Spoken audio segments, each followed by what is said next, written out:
Hi, everybody. It's meteorologist Joe Cioffi here. It is a Tuesday night, August 21st, 2018, and we're coming up on 10 minutes before midnight Eastern time. So we're coming up on 10 minutes before 6 p.m. Honolulu time. And I just wanted to update you on what's been going on. We have the new advisory. Let me just say a couple of things right off the bat. With regards to if you're watching from Hawaii, any decisions that you have to make, please consult your local Central Pacific Hurricane Center office, or, of course, your local officials regarding any decisions that you have to make. The maps that I'll show you here are not to be used for decision making. They are merely for illustration purposes as I describe what is going on. And the maps themselves are courtesy of Tropical Tidbits. You can access weather maps, weather models, and so on at tropicaltidbits.com. But again, remember, these maps you should not be used for any kind of decisions. Make sure you check the maps that are on the Central Pacific Hurricane Center. And I'm going to show you, we're going to start off first with the latest satellite. Lane remains a borderline Category 5 hurricane. Top winds are 155 miles an hour, and the lowest pressure is 930 millibars. That's probably well off the bottom of your home barometers. You look at the presentation here on the satellite loop. It is excellent. It's got that what we call a buzzsaw look. If you think back to Hurricanes Irma and Hurricane Maria last year on the Atlantic side, and they were Category 5 hurricanes, and they both had that look of a buzzsaw as they move along. And the eye of the hurricane is extremely well defined here. It's got that circular look, very symmetrical. This is indeed a very powerful storm, and probably one of the most powerful storms observed, or among the most powerful storms observed in this part of the world. Hurricanes, for those of you who don't know, not familiar with Hawaii, if you look back on the climatology, there are not that many hurricanes that actually come up and hit the island. There have been a number that have passed all around, but direct hits are extremely rare. So this is going to be very close with regards to where it's going to wind up with respect to Hawaii. There's the big island. You see it here. There's a hurricane warning that is in effect now for the big island of Hawaii, and the central islands are under a hurricane watch at the moment. It is located at about as of the 11 o'clock advisory, 365 miles south of Hilo and 535 miles south of Honolulu, or southeast of Honolulu, and on the move here as it heads on toward the west northwest at about 9 miles an hour. So I have up now the Hurricane Center's forecast, and they're now forecasting it to be a major hurricane uh, offshore to the west of the big island of Hawaii at 2 p.m. on Thursday. So one of the big forecast problems with this has been trying to anticipate when this is going to peak in strength and then perhaps begin a weakening trend, and that has been extremely difficult. The Hurricane Center forecasters will tell you that over the years, while the track forecasting has gotten very good, the intensity forecast has been a much bigger challenge, and there have been times where these storms have kind of gone on their own, and you think that conditions would say that it would have peaked or perhaps have started even a weakening trend, and then they go ahead and they strengthen even further. And this is what Lane has done. The key to the forecast, if we go back to this wide satellite view, take a look to the west of the hurricane. When the loop goes, there's a stream of clouds, and you can see them. They're moving southwest to northeast. We've been pointing this out for the last several days.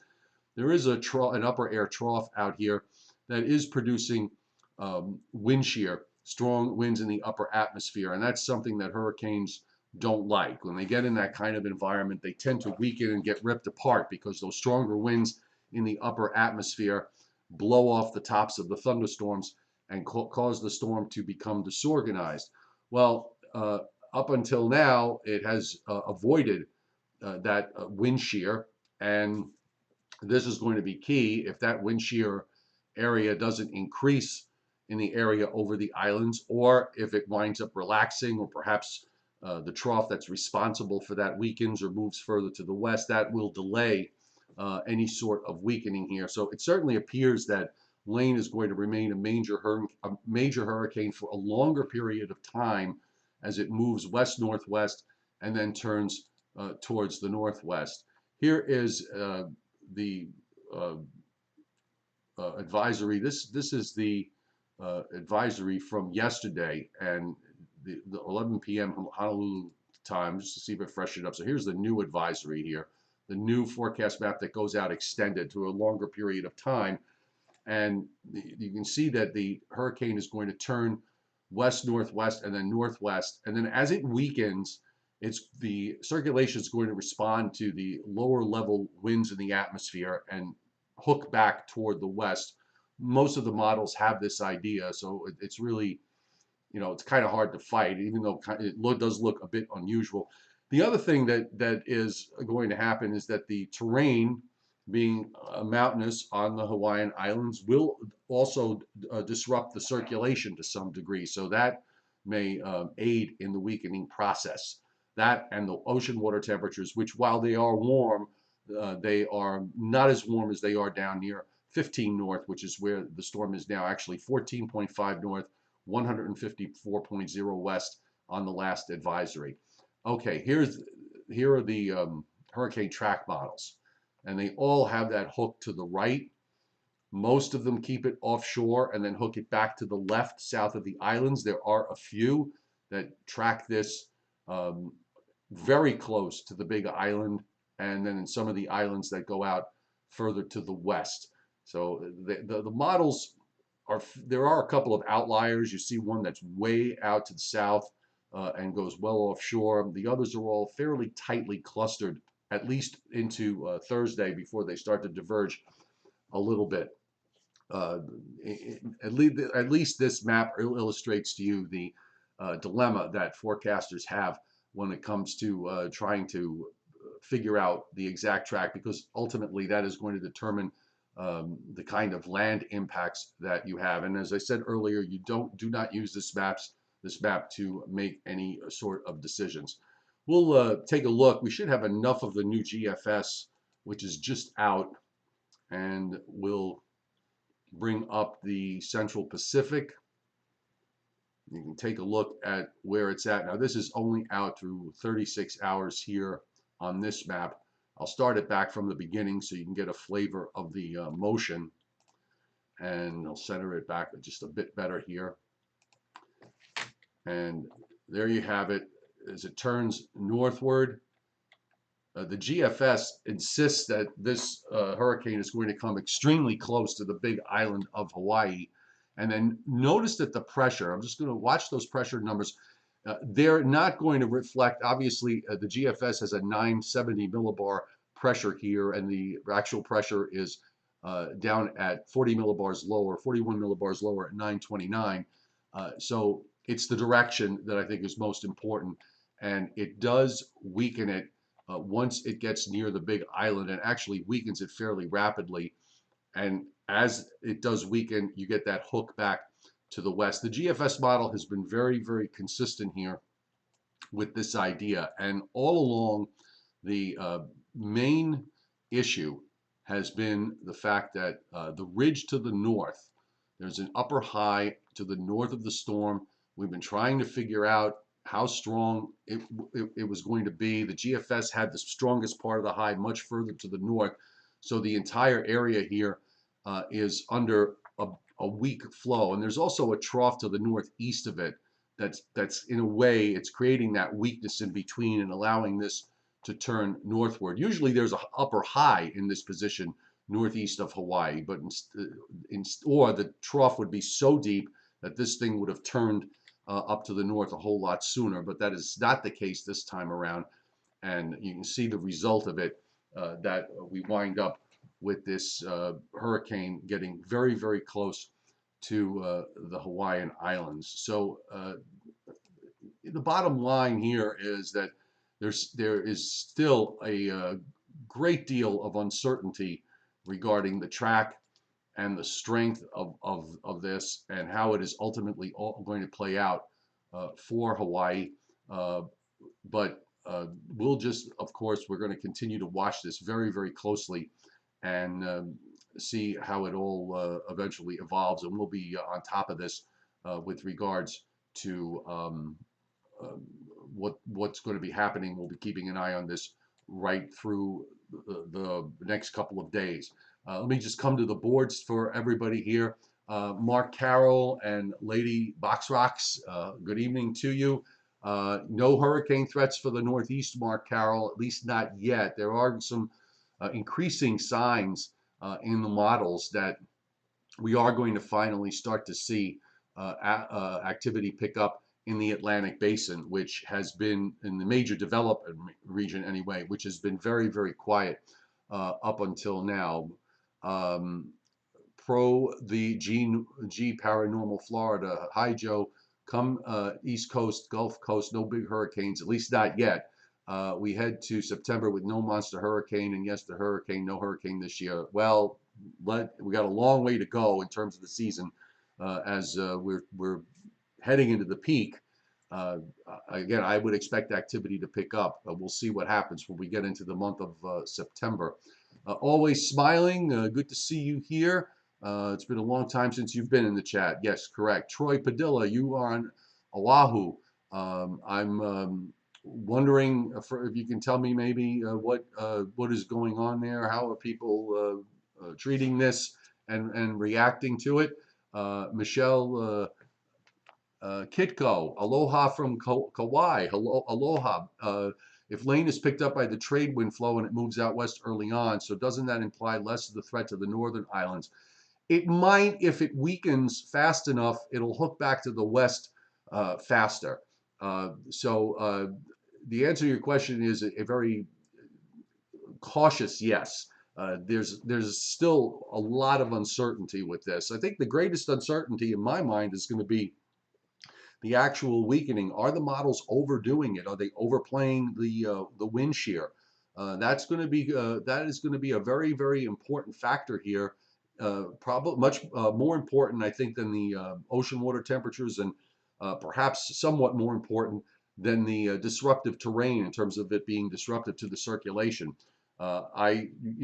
This is watch and wait and see. This is new for a lot of people because we don't have a whole lot of storms that have done that we can go back and look at on a regular basis. If you were threatened with storms every year and got hits or near hits over a period of time, you can go back and say, well, storms tend to behave in a certain way. We use that experience in the Atlantic Basin a lot because we've had with Florida, for example, Texas, the Gulf Coast, even the northeast part of the United States, more so the southeast. There are a lot of storms that you can go back and look and see, well, storms tend to behave in this particular fashion. We don't have a big library of storms in the database that we can go back to and point to and say that, well, typically storms behave this way. Direct hits to Hawaii are rare, and this is going to be a very much a learning experience for a lot of forecasters all the way around, and I'm sure it's going to be looked back as an example when it's all over with on storms and climatology, and to be able to look back and say, well, this was an unusual situation because of one thing or another. Anthony Orr, who is one of our statisticians, actually the statistician on this on these weather videos, he always comes up with some great stuff, and He's got it here. He says Hawaii has been directly hit by hurricanes only 3 times since 1950, even though the region has experienced 147, not including the ones from this year, Hector and this one. So 147 tropical cyclones that have passed close by. The last direct hit was Aniki in 1992. Um, let's see, Aaron Raybear, how's it looking for rain in Pennsylvania tomorrow? I've got to make deliveries down in Virginia tonight. It looks like that front's going to pass through. There'll probably be some showers, but I think they're going to start thinning out as you go through the afternoon, and then that dry air that comes in. We're going to have some great weather coming up for the rest of this week, at least for my area in the Northeast. What does this mean for the volcano? Will it be possible for it to put a damper on it? No, it really isn't. It's the volcano is a formidable force for sure, but it pales in comparison to the strength of the hurricane. The hurricane is, it's not even close. So the answer to that question is no. Mark Carroll, Ernesto's long gone. It went in over, as a remnant low over Ireland and England and over the weekend, and it really didn't do much. They got a little bit of rain out of it and a couple of some gusty winds, but nothing really out of the ordinary.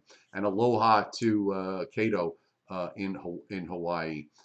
Fight the good fight says, I'll check. Okay, I'm sorry. Did I miss your question? Fight the good fight. Is it still a Cat 4? Yes, it is. Still a Category 4 hurricane. Actually, it's a borderline Category 5 hurricane. Very, very close. And it may actually inch over that line. There's this the way it's been holding together and its presentation on the satellite. I wouldn't be surprised if when the next plane goes in that it finds it even a touch stronger. But it is just incredible to see a storm of this force near Hawaii. CPC's forecast, says Michelle Kitko, is contradictory, and you're all frustrated. I'm sure you are, and I can tell you from my end of it, it's very frustrating here for me. This is all very new to me. We don't really pay, to be honest, there aren't that many storms. The Pacific hurricanes, most of them just wind up going out to sea and not doing anything. Occasionally you do get them going into Mexico or Baja California, but something like this is very rare. So, it's frustrating for us too. We're trying to figure it out. And as you saw on the map, the contradicting guidance from the different models, all making it definitely a hair puller. And yes, I'm still awake too. Good morning, Jason. Yeah, so we are now a little bit after midnight. And oh, thank you, Sungrown, new sub from Southern California. Welcome aboard. When we try to pay a little bit, we pay some attention to the weather in the Southwest and California when things happen. We talk about it here. So thank you for being here and spread the word. The Weather Channel, my channel is growing, and that's a good thing. Okay, so I'm going to leave this update at that. Tomorrow during the day, you will be updating with regards to Hurricane Lane. And of course, for those of you that are watching in my neck of the woods, we'll keep you abreast of the weather here. We've got some downpours and thunderstorms on the radar that are sweeping northward. So it might get a little bit noisy during the early morning hours with some of these downpours going through. All of this is the process of a cold front coming, and finally some very, very good weather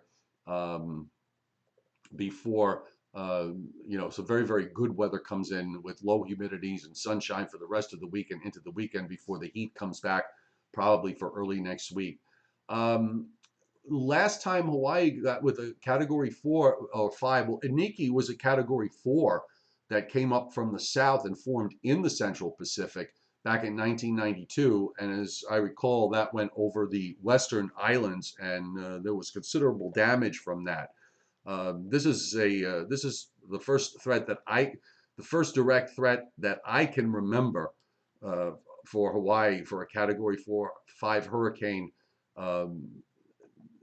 with in this position coming up in the way this is coming up. We just don't see storms like this very often. So as I said earlier, there's not a lot for us to go back and look at in terms of trying to find something that was similar. 1992, Keto in Hawaii, Aniki. I remember that particular storm. That is in my memory, and I think that might have been the only one. Certainly there were others that threatened along the way, and some tropical storms and depressions, but nothing quite like this in a long time. Okay, folks, we'll stop it here at this point. Thanks very much for being here. For those of you watching here in the eastern U.S., it's a very late hour, so you're probably either burning the midnight oil or about to go to bed. For those of you in Hawaii, remember, pay attention to your local officials, the Central Pacific Hurricane Center, and your local officials. That's your go-to place for questions that you might have regarding preparations and whatever action that you may need to take with regards to this. And keep close touch to forecast, because I'm thinking that we're probably going to see some more changes and maybe a few more surprises along the way as we watch this powerful Hurricane Lane, 155-mile-an-hour winds, beginning to make the turn to the northwest and going to have some impact on the Hawaiian Islands. Have a great evening, everybody. Be safe, and we will see you tomorrow.